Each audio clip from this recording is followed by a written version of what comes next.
Subscribe करें और bell दबाएं ताकि कोई खबर रह न जाए।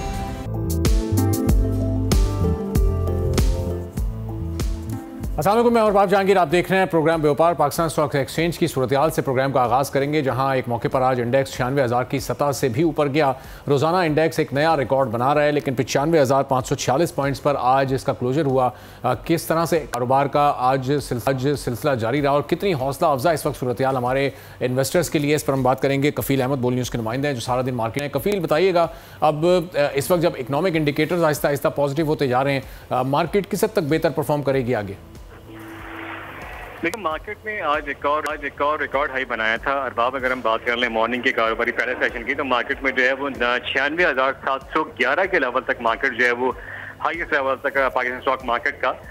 ताहम अगर हम बात कर लें 12 बजे के बाद की जो सेकंड सेशन था, उसके बाद थोड़ा सा मार्केट में जो है वो प्रेशर आया। तो और जो माहिरीन का कहना ये था कि मार्केट से बहुत ज्यादा बढ़ गई, जो थोड़ी बहुत जो करेक्शन थी वो ड्यू थी, और यही वजूहत है कि जो इख्तिताम तक रही है।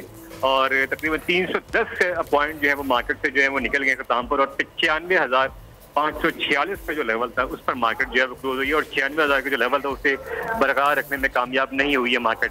तो माहिरीन का कहना है कि फंडामेंटल खासे स्ट्रॉन्ग है। जो कुछ इकोनॉमी के अपना पोजीशन है, जो तमाम जो आदाब की गवर्नमेंट ने हासिल किए, और जो तमाम इस वक्त बातचीत का अमल है, और IMF का जो बाकायदा जो है बजट था पाकिस्तान को, उसमें भी चीजें जो है वो मस्बत रही हैं, जो कि इकोनॉमी को आगे बढ़ाने में खासी मुआविन साबित होंगी, और मार्केट जो है वो स्ट्रॉन्ग रहेगी।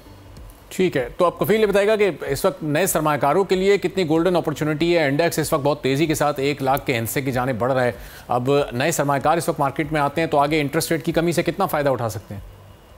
देखिए, जिस तरह नेक्स्ट में भी अगर हम बात कर लें, अदाब तो मॉनेटरी पॉलिसी है, और ये कहा जा रहा है कि जो इन्फ्लेशन है उसके नंबर खासी हद तक जो है अब जो नंबर आने हैं वो खासी हद तक जो है वो कम होंगे, और मुमकिन तौर पर जो डिस्काउंट रेट है उसमें मजीद इस बात की जो है वो हमारी तवक्का कर रहे हैं कि 2% जो है वो कमी मजीद जो है वो इम्कान है।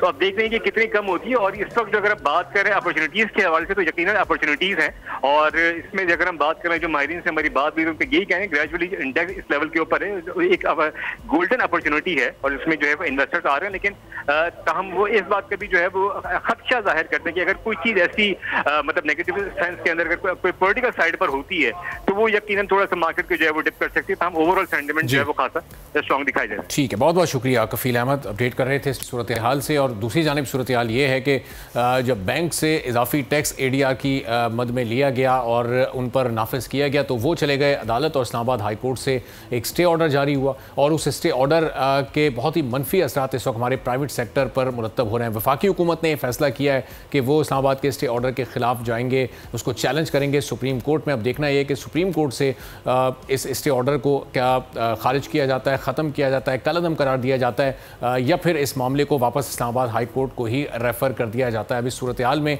प्राइवेट सेक्टर के लिए मौके बड़े महदूद हो सकते हैं, चूँकि बैंक्स पहले ही उनकी जानिब अट्रैक्ट नहीं हो रहे थे और उनको ज़्यादा कर्ज नहीं दे रहे थे, और अब इस सूरत हाल के बाद तो शायद और भी ज़्यादा लिमिटेड हमारा प्राइवेट सेक्टर हो जाए। गुज़िश्ता 2-3 रोज़ में जितने भी हमने सनतकारों से या इकोनॉमी के माहिरीन से बात की है, तो उन्होंने इस पूरी सूरत हाल में किस तरह से अपने खदशात ज़ाहिर किए और कैसे इस पर इज़हार ख्याल किया है, ये मुलाहिज़ा कीजिए।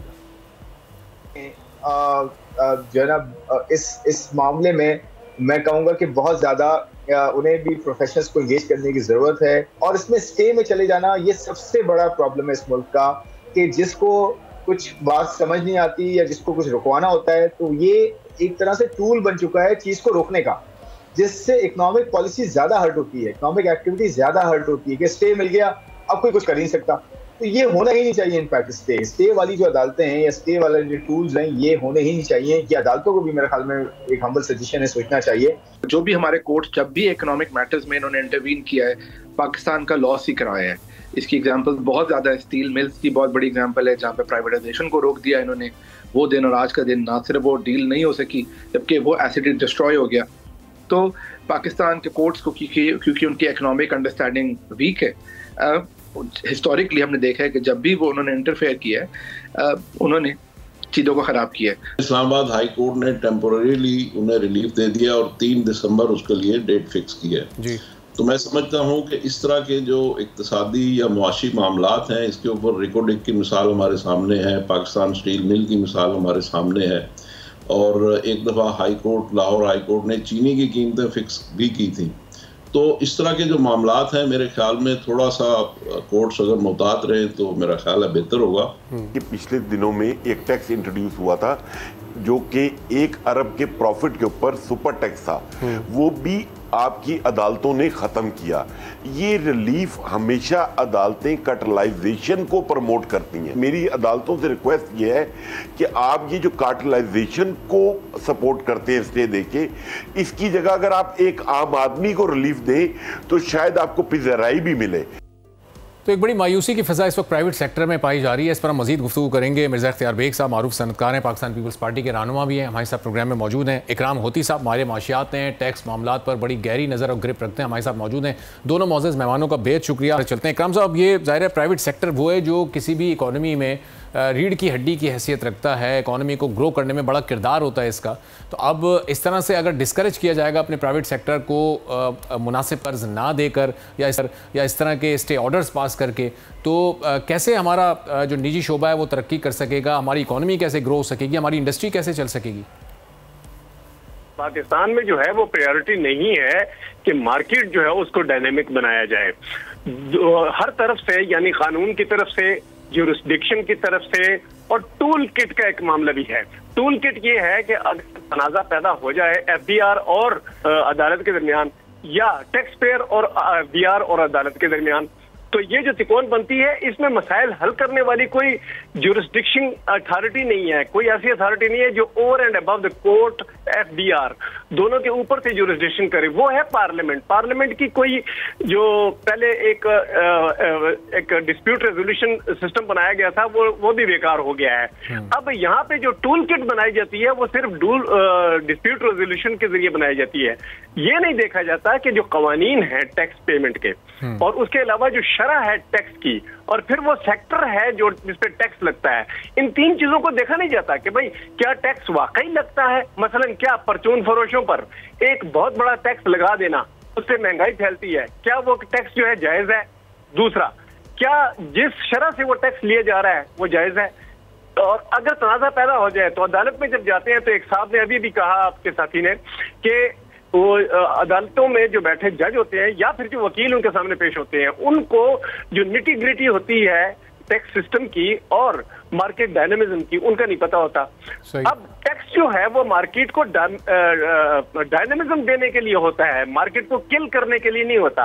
और अगर एक और किलर पैदा हो जाए वो वकील या जज, तो इसका मतलब ये होगा कि आपकी मार्केट टोटल बैठती चली जाएगी। लिहाजा ये अब सिर्फ तनाजा नहीं रहा, ये टूल किट का भी मामला आ गया है। सारी दुनिया में जमहूरी मुल्कतों में टूल किट एक होती है कि आपने जैसे ही देखा कि तनाजा हल नहीं हो रहा और बहुत लंबा अरसा ले रहा है, तो आप उसके लिए एक राह निकालते हैं, उसके लिए एक कंसेंसस अथॉरिटी बनाते हैं। वो कंसेंसस अथॉरिटी जो है वो अदालत, एफबीआर और हुकूमत यानी पार्लियामेंट, उसकी मुश्तरका राय से बनती है। जी ठीक है, तो इकराम साहब जरा इस पर, अब प्राइवेट सेक्टर कितना इस पर डिस्करेज होगा, मिर्ज़ा साहब से भी जरा उनकी राय ले लेते हैं। मिर्ज़ा साहब, अब ये एडीआर का मामला, इस पर स्टे ऑर्डर हुआ और प्राइवेट सेक्टर को पहले ही बहुत बड़े कर्जे नहीं मिल रहे थे बैंकिंग सेक्टर से, और हुकूमत को इस वक्त ज़्यादा बोरोइंग वहाँ से हो रही है।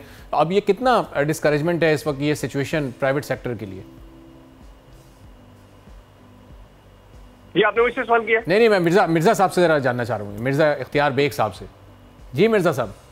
देखिए, पहली चीज तो ये है कि जो फिस्कल टूल्स होते हैं वो जुडिशरी को बड़ा सोच समझ के उनको हैंडल करना चाहिए, क्योंकि टारगेट दिए होते हैं, आईएमएफ साथ हमने कमिटमेंट किया हुआ है, तो वो तमाम एवेन्यू जो टैक्स कलेक्ट करने के बजट में ऐलान किए गए या बजट के बाद ऐलान किए गए हैं, उनमें रुकावट अगर होती है तो पूरा निजाम डिस्टर्ब हो जाता है। ये बैंकों को आज इस्लामाबाद हाई कोर्ट ने 12 बैंकों की एक पिटीशन थी, उसके ऊपर स्टे ऑर्डर दिया है कि एफबीआर 15% इजाफी एडिशनल टैक्स नहीं ले सकती उन बैंकों से जिन्होंने प्राइवेट सेक्टर क्रेडिट की हदायत हासिल नहीं की जी। हर बैंक ने एक हदफ दिया हुआ होता है स्टेट बैंक को कि हम हमारे जितने डिपॉजिट हैं उसके हम मिनिमम 50% जो है वो हम प्राइवेट सेक्टर को क्रेडिट देंगे, कर्जे देंगे। लेकिन देखने में आया कि कुछ बहुत सारे बैंक हैं कि उसमें अमल दरामद नहीं कर रहे थे। वो प्रेफर करते थे अपने पैसे जो डिपॉजिट्स हैं उनको ट्रेजरी बिल में इन्वेस्ट करना और 21-22% का महफूज मुनाफा कमाना। वो एसएमईज को, एग्रीकल्चर सेक्टर को, कैपिटल मार्केट को इन्वेस्टमेंट, ये क्रेडिट देने के लिए तैयार नहीं थे। उनका कहना था कि जी ये रिस्की है और ये हमारे एनपीएल, नॉन परफॉर्मिंग लोन्स में इजाफा करेगा। तो ये एक बड़ी कमर्शियल अप्रोच है बैंकों की, जो ना प्राइवेट सेक्टर को सूट करती है और ना स्टेट बैंक को सूट करती है। लिहाजा तय ये हुआ था बजट में कि अगर आप प्राइवेट सेक्टर को अपने टोटल डिपॉजिट का 50% कर्जे नहीं देंगे तो आपके ऊपर 15% टैक्स लगेगा। ठीक है। और इसको बढ़ाने के बाद 2029 तक ये कर्जे 75% इनको देने पड़ते। लेकिन अभी 2023-24 में मैं आपको एक फिगर बतला दूं कि प्राइवेट सेक्टर क्रेडिट जो है वो 2023-24 में 208 अरब रुपए का था आउटस्टैंडिंग। एक 2024 और 25 में जब मैं आपसे बात कर रहा हूँ सिर्फ 115 अरब रुपए रह गया, 45% कम हो गया है। लिहाजा ये सनत के लिए नुकसानदेह है, ये एक्सपोर्ट के लिए नुकसानदेह है, ये मुलाजमतें नई जो क्रिएट करती है आपकी सनतें उसके लिए नुकसानदेह। लिहाजा इसको डिस्करेज करने के लिए हुकूमत ने टैक्सेस लगाए थे। अच्छा। और अब उसके ऊपर स्टे ऑर्डर आ गया। अब इसके रिपरकेशन क्या होंगे, इसके नुकसानात क्या होंगे? इसके पहला नुकसान तो ये होगा कि ये 197 अरब रुपए आपने IMF को बजट टारगेट में शामिल करके दिए जी। अब आपका बजट टारगेट 197 अरब ये कम होगा और तकरीबन 200 अरब पहले कम जा रहा है एक सहमाई का। बिल्कुल। तो अब ये वो कहते हैं IMF के जी ये जो कम है इसके लिए मिनी बजट आप लेकर आए। मिनी बजट लाने के माने ये है कि दोबारा एक बजट जिसमें नए टैक्सेस लगाए गए। आदमी न सनद अफोर्ड कर सकती है नई टैक्सेस, न सैलरी क्लास अफोर्ड कर सकती है नए टैक्सेस। लिहाजा वो एक दूसरा बहुत बड़ा फियास्को होगा। लिहाजा मैं ये समझता हूँ कि अदालतों को भी सोचना चाहिए कि टैक्स मैटर, फिस्कल मैटर्स जो हैं उनमें वो इस तरह की स्टे देते हैं, उससे हमारी इकोनॉमी पे क्या असरात पड़ेंगे, हमारा IMF के साथ क्या है एग्रीमेंट है, FBR के टारगेट में मजीद कितनी कमी आएगी, और जो कमी आएगी उसको पूरा करने के लिए फिर IMF क्या कहेगा? IMF कहेगा मिनी बजट लेकर आओ। सही। या मिनी बजट आप ठीक है। मिर्जा साहब बड़ी मुनासिब भी आपकी राय है। अब ये मिर्जा साहब ये भी बताइएगा कि एक तासुर ये जन्म ले रहा है इस वक्त कि जो प्राइवेट सेक्टर है वो कर्ज लेना ही नहीं चाहता। जब वो कर्ज लेना नहीं चाहता तो फिर बहालत मजबूरी बैंक्स को गवर्नमेंट की तरफ जाना पड़ता है और वो उनको फिर वो बोरोइंग करते हैं। तो ये तासुर सही है या गलत है? ये परसेप्शन बनाया जा रहा है कि प्राइवेट सेक्टर तो लैंडिंग चाहता ही नहीं है, प्राइवेट सेक्टर कर्ज लेना चाहता है बैंक से या नहीं? आप इसको किस तरह क्लैरिफाई करेंगे?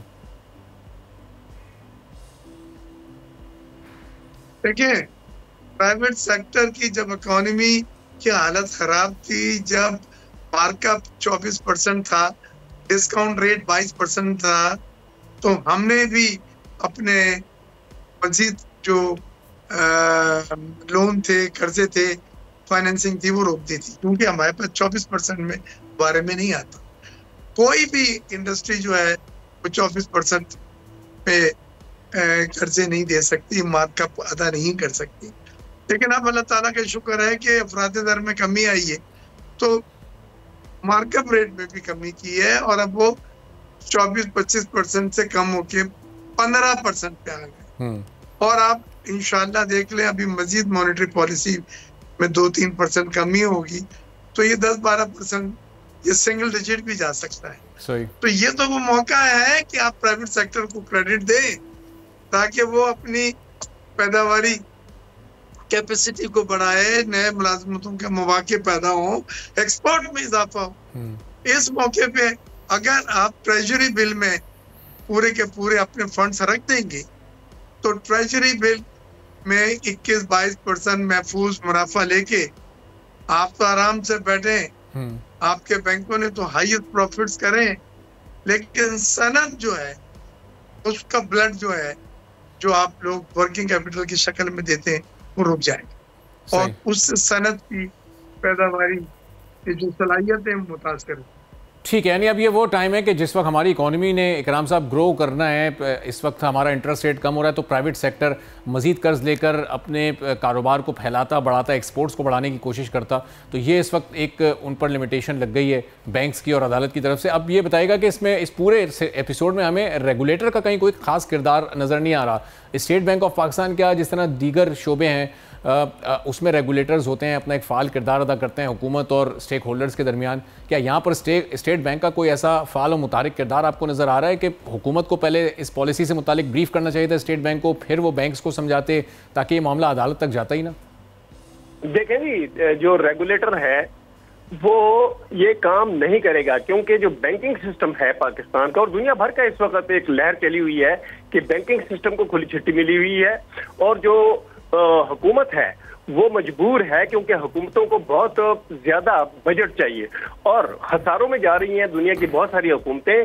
146% ऑफ जीडीपी तो उसका कर्जा हो चुका है अमेरिका का। इसी तरह हमारा जो जीडीपी के मुकाबले में हमारा कर्जा हो गया है वो बहुत ज्यादा अनपेएबल हो गया है। उसके ऐसी सूरत में कर्जे लेती है हुकूमत। अभी जो ट्रेजरी बिल्स की आपने बात की तो ट्रेजरी बिल की मुनाफली बन गई और कर्जा देने की मुनाफली बैंकिंग की बन गई। अब ये जो दो जगह काम है कि ट्रेजरी बिल के बगैर हुकूमत नहीं चल सकती और बैंकिंग सेक्टर जो है वो हुकूमत को दिए बगैर जो है कर्जा दिए बगैर नहीं चल सकते। तो इसका मतलब ये हुआ कि एक डेडलॉक आ गया है, एक ग्रिड जिसको कहते हैं कोल डाउन हो गया है। इसमें यहाँ पर अब एक नई पॉलिसी देनी होगी।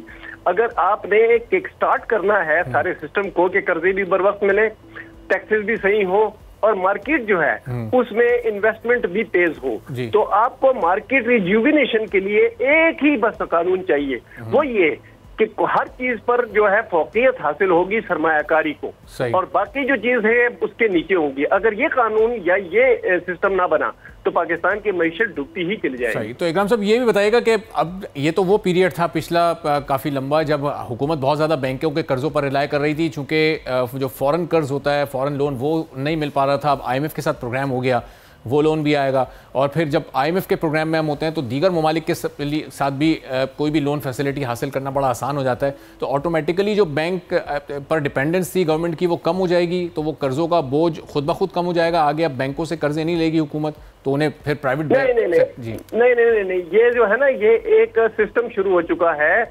वो ये है कि आप कर्जा लेते हैं कर्जा वापस करने के लिए और फिर जब आपकी ये एक ट्रेल बन जाती है कि आप कर्जा लेते हैं और कर्जा वापस करने के लिए, तो उसकी जो शरह सूद है वो आहिस्ता आहिस्ता बैंक बढ़ा देते हैं। दुनिया का सारे बैंक या दुनिया के सारे अदारे जो पाकिस्तान को कर्जा दे रहे हैं उन्होंने अपनी शरहें बढ़ा दी हैं। एक जमाने में हम सुनते थे कि 2% से ज्यादा जो है शरह नहीं होनी चाहिए इन्वेस्टमेंट के लिए और गवर्नमेंट के लिए भी। अब वो 5 और 7 के दरमियान गर्दिश कर रही है वो शरह। इसका मतलब क्या हुआ कि जो अगर आप मजबूर हैं और कर्जे लेकर कर्जे देने वापस करने के जो जाल है उसमें फंस चुके हैं, तो फिर कोई भी आपको कम शरह सूद पे कर्ज नहीं देगा, वक्त पे भी नहीं देगा। क्योंकि ऐसे ममालिक बहुत ज्यादा जो है इमर्ज कर चुके हैं थर्ड वर्ल्ड में, जो कि कर्जों के जाल में फंस चुके हैं। वो कर्जे लेते भी हैं तो कर्जा वापस करने के लिए और डेवलपमेंट के लिए उनके पास कुछ नहीं होता। पाकिस्तान का देखें ना, डेवलपमेंट प्लान जो है वो कितने अरसे से वो डूबा पड़ा हुआ है। इसके अलावा जो है जो गवर्नमेंट के अपने खर्चात हैं वो पूरे नहीं होते तो वो डेफिसिट्स में चले जाते हैं, फॉरेन एक्सचेंज के मसाइल में चले जाते हैं। तो ये बैंकिंग सिस्टम और रेगुलेटर, इसके अलावा जो टैक्स के महकमे हैं, इन सबको एक नया तरीकाकार बनाना होगा कि investment should be for most important. ये जो है ये नहीं होगा कि इन्वेस्टमेंट को आप हुकूमत चलाएं या बैंकों को चलाएं। ठीक है, तो रेगुलेटर के रोल पर मिर्जा साहब जरा आप भी अपना इस वक्त पॉइंट ऑफ व्यू दीजिएगा कि अब ये स्टे ऑर्डर ज़ाहिर है वन साइडेड तस्वुर किया जा रहा है, चूंकि इससे एक नुकसान हो रहा है प्राइवेट सेक्टर को। तो अब अगर ये आगे मामला जाता है और वन साइडेड कोई फैसला भी आ जाता है तो जाहिर है बहुत ज़्यादा नुकसान हमारी इकॉनमी या प्राइवेट सेक्टर या उनकी लैंडिंग को हो सकता है। तो इसमें हमें स्टेट बैंक या एज रेगुलेटर कहाँ दिखाई दे रहा है?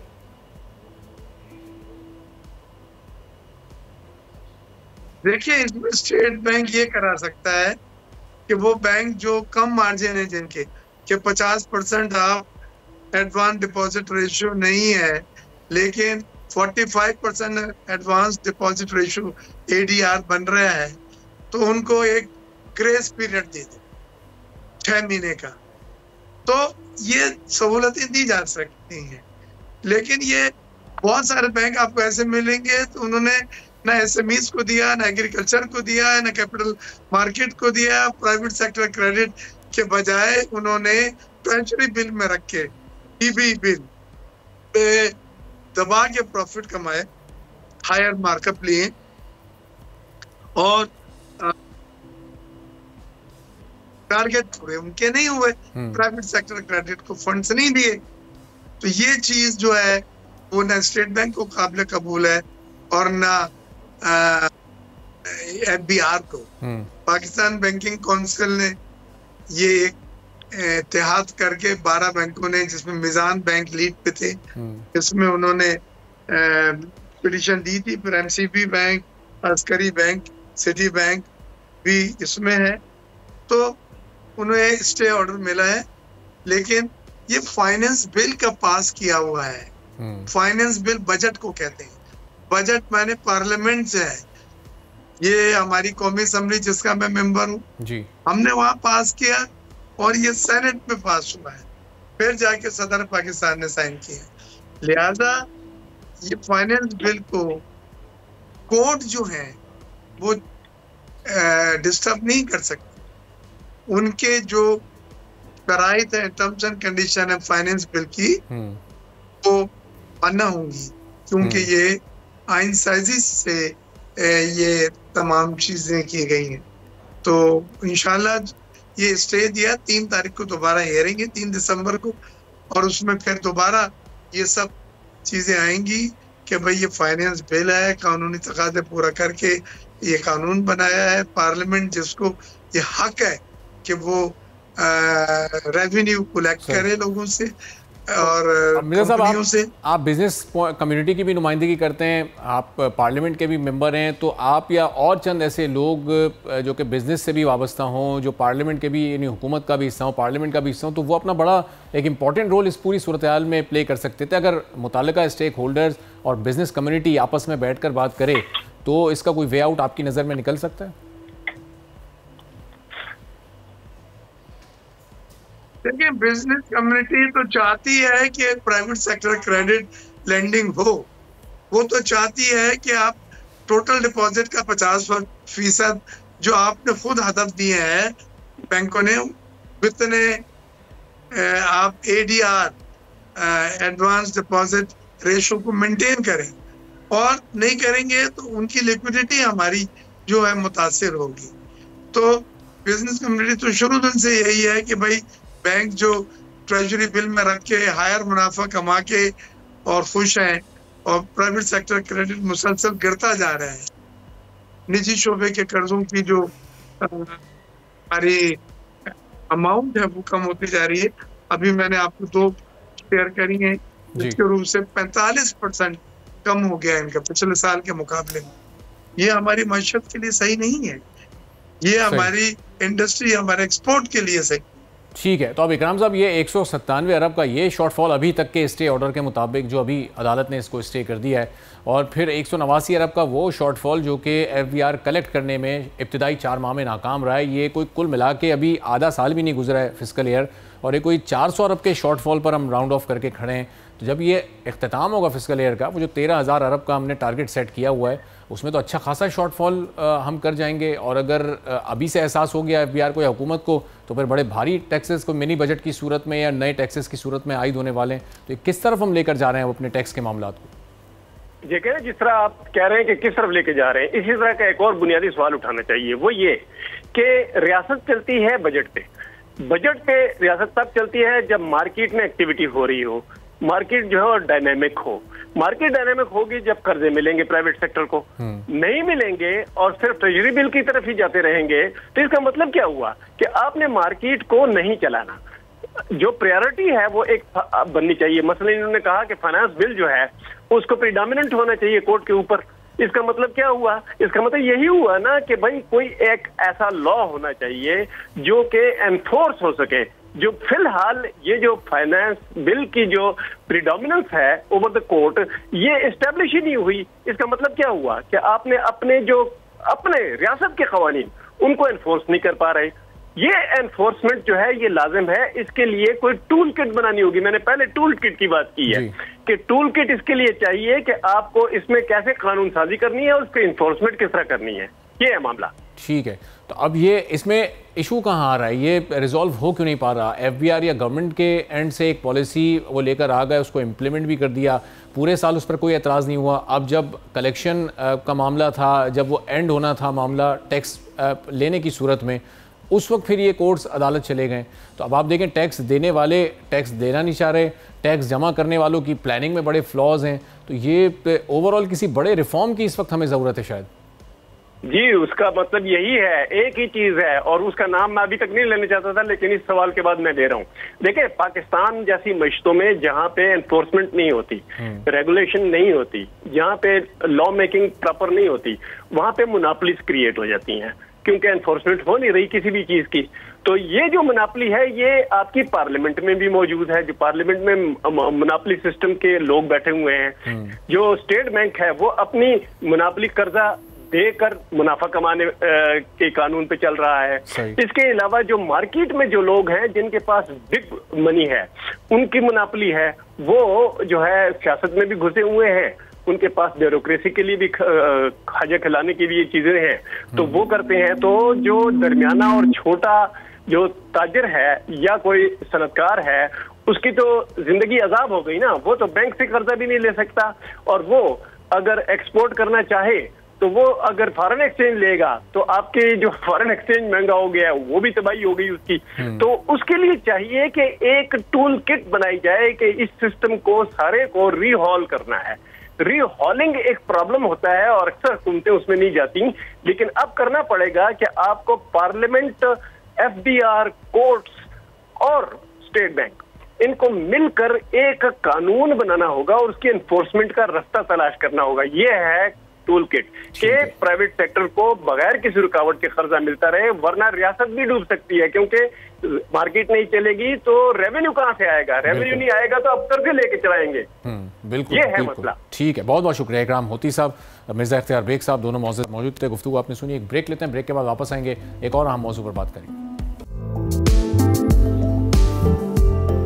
एक बार फिर आपको प्रोग्राम में खुशामदीद कहेंगे। और पहली सहमाही के बाद, पहले 4-5 माह के बाद एक बड़े टैक्स शॉर्टफॉल का सामना इस वक्त पाकिस्तान को करना पड़ रहा है। जो टैक्स रेवेन्यू का टारगेट सेट किया गया था उसमें ये बड़ा शॉर्टफॉल सामने आ रहा है। और अब जनवरी से, यानी अगले साल के आगाज़ से ही ज़राई टैक्स भी नाफिज करने का ऐलान हुकूमत की जानिब से किया गया। न सिर्फ ये ऐलान किया जा रहा है बल्कि IMF को यकीन दहानी भी करवा दी गई है कि जनवरी 2025 से ज़राई आमदन पर भी बाकायदा तौर पर टैक्स लगा दिया जाएगा। तो इससे हमारी ज़राअत के शोबे से वाबस्ता जो लोग हैं, अब चूँकि पिछला एक बड़ा मुश्किल वक्त उन्होंने ख़ास तौर पर उन किसानों ने गुजारा जो कि गंदम उगाते हैं और उसके बाद उसको बेचते हैं। चूँकि उनकी हुकूमती सतह पर गंदम को नहीं ख़रीदा गया तो उससे बड़ा उनको नुकसान हुआ है। फिर किसान कार्ड लाकर और चंद लाख किसानों में वो तकसीम करके उसको एक कवर करने की कोशिश गो कि पंजाब हुकूमत ने की, लेकिन उसको भी कोई ख़ास वेलकम किसानों की जानिब से नहीं किया गया। तो अब ये ओवरऑल आगे चलकर हालात कितने सख्त होने वाले हैं हमारे ज़राई शोबे के लिए, और ये टैक्स आमदन जो इन पर लगाई जा रही है,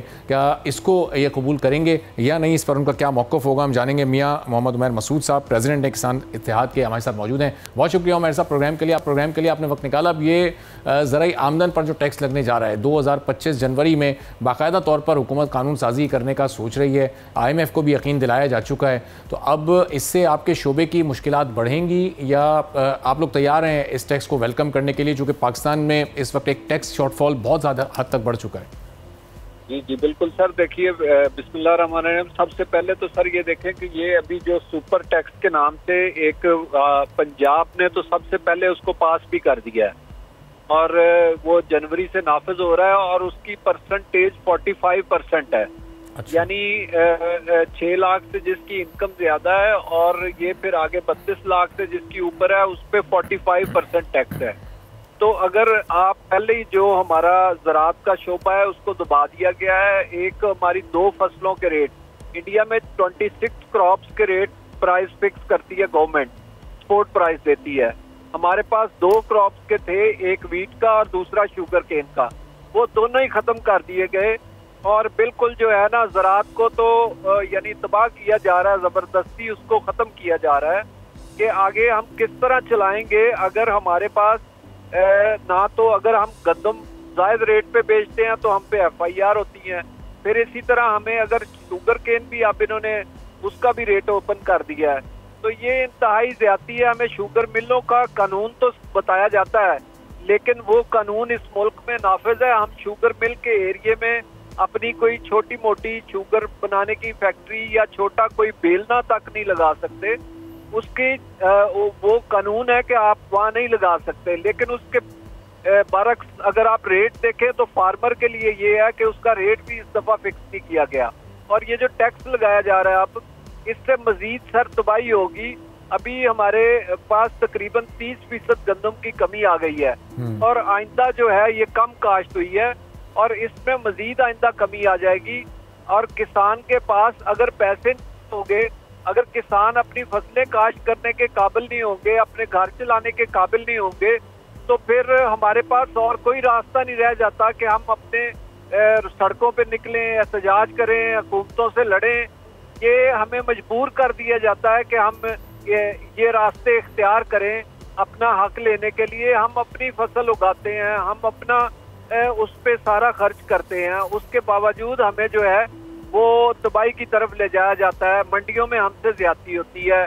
अगर किसी मंडी में, सब्जी मंडी में चले जाएं, थोड़ा सा रेट ज्यादा हो जाए तो AC साहिबान, DC साहिबान पहुंच जाते हैं कि रेट कम करें।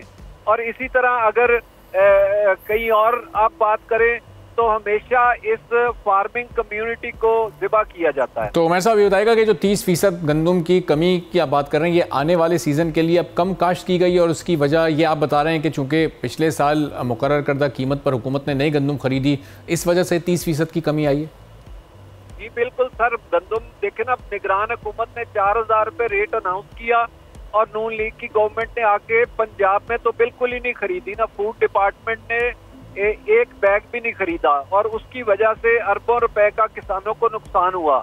और आज आप देखें कि जो हालात है किसान के, जिस कदर मुआशी बुरे हालात हैं, वो अपने माल मवेशी बेच के गुजारा कर रहा है और अब मजीद उसको इस तरह की परेशानियां देना, मजीद उसको उस पर बोझ डालना, ये इंतहाई नाइंसाफी है। आप कोई रिलीफ देने की बजाय आप अनाउंस कर रहे हैं कि हम ट्रैक्टर देंगे जो गंदम लगाएगा 25 एकड़ से ज्यादा, या किसी को लेजर लेवलर देंगे। तो इन बातों से मुल्क नहीं चलते। अगर आपने इकॉनमी को चलाना है, मुल्कों ने ज़राअत को सब्सिडाइज करते हैं ताकि पब्लिक को सस्ती चीजें मिलें। यहाँ पे सब्सिडी तो दूर की बात है, ज़राअत को पे धड़ाधड़ टैक्स लगाए जा रहे हैं। हमारे पास कौन सी। उमर साहब, आप लोगों के नुकसान को कवर करने के लिए पंजाब हुकूमत किसान कार्ड तो लेकर आई, बड़ी तकरीब का इनेकाद हुआ, उसमें बहुत सारे किसानों को भी बुलाया गया, उनको वो कार्ड्स भी दिए गए जो काफ़ी मुतमईन भी नज़र आ रहे थे वो कार्ड लेकर, जिसके ज़रिए अब काफ़ी हद तक उन्हें रिलीफ या सब्सिडाइज चीज़ें मिलेंगी। जी बिल्कुल सर, देखे ना, अब वो किसान कार्ड का भी इशू ये है कि किसान कार्ड पे खाद का जो फ़र्क है, मार्केट में DAP खाद जो है वो 11,000 की मिल रही है और किसान कार्ड पे 11,900 की मिल रही है। वापस तो किसान ने करने हैं ना। इसी तरह यूरिया खाद में भी 400 रुपए का फर्क है। आप अगर किसान से आप ये जायद पैसे वसूल कर रहे हैं तो किसान को वो कर्ज ही दे रहे हैं ना, और इसके अलावा कुछ नहीं दे रहे। वो किसान कार्ड से कर्ज है जो कि उसने वो जायद रेट के शक्ल में वापस करना है। ठीक है, बहुत बहुत शुक्रिया। मियां उमर मसूद साहब, सदर पाकिस्तान हमारे साथ मौजूद थे। अब देखना ये कि जनवरी से जब ये ज़राई आमदन पर टैक्स नाफिज होता है तो ज़राअत के शोबे से हुकूमत और FBR कितना इजाफी टैक्स जमा करने में कामयाब हो पाती है। इसी के साथ आज के प्रोग्राम से इजाज़त दीजिए। अल्लाह हाफ़िज़।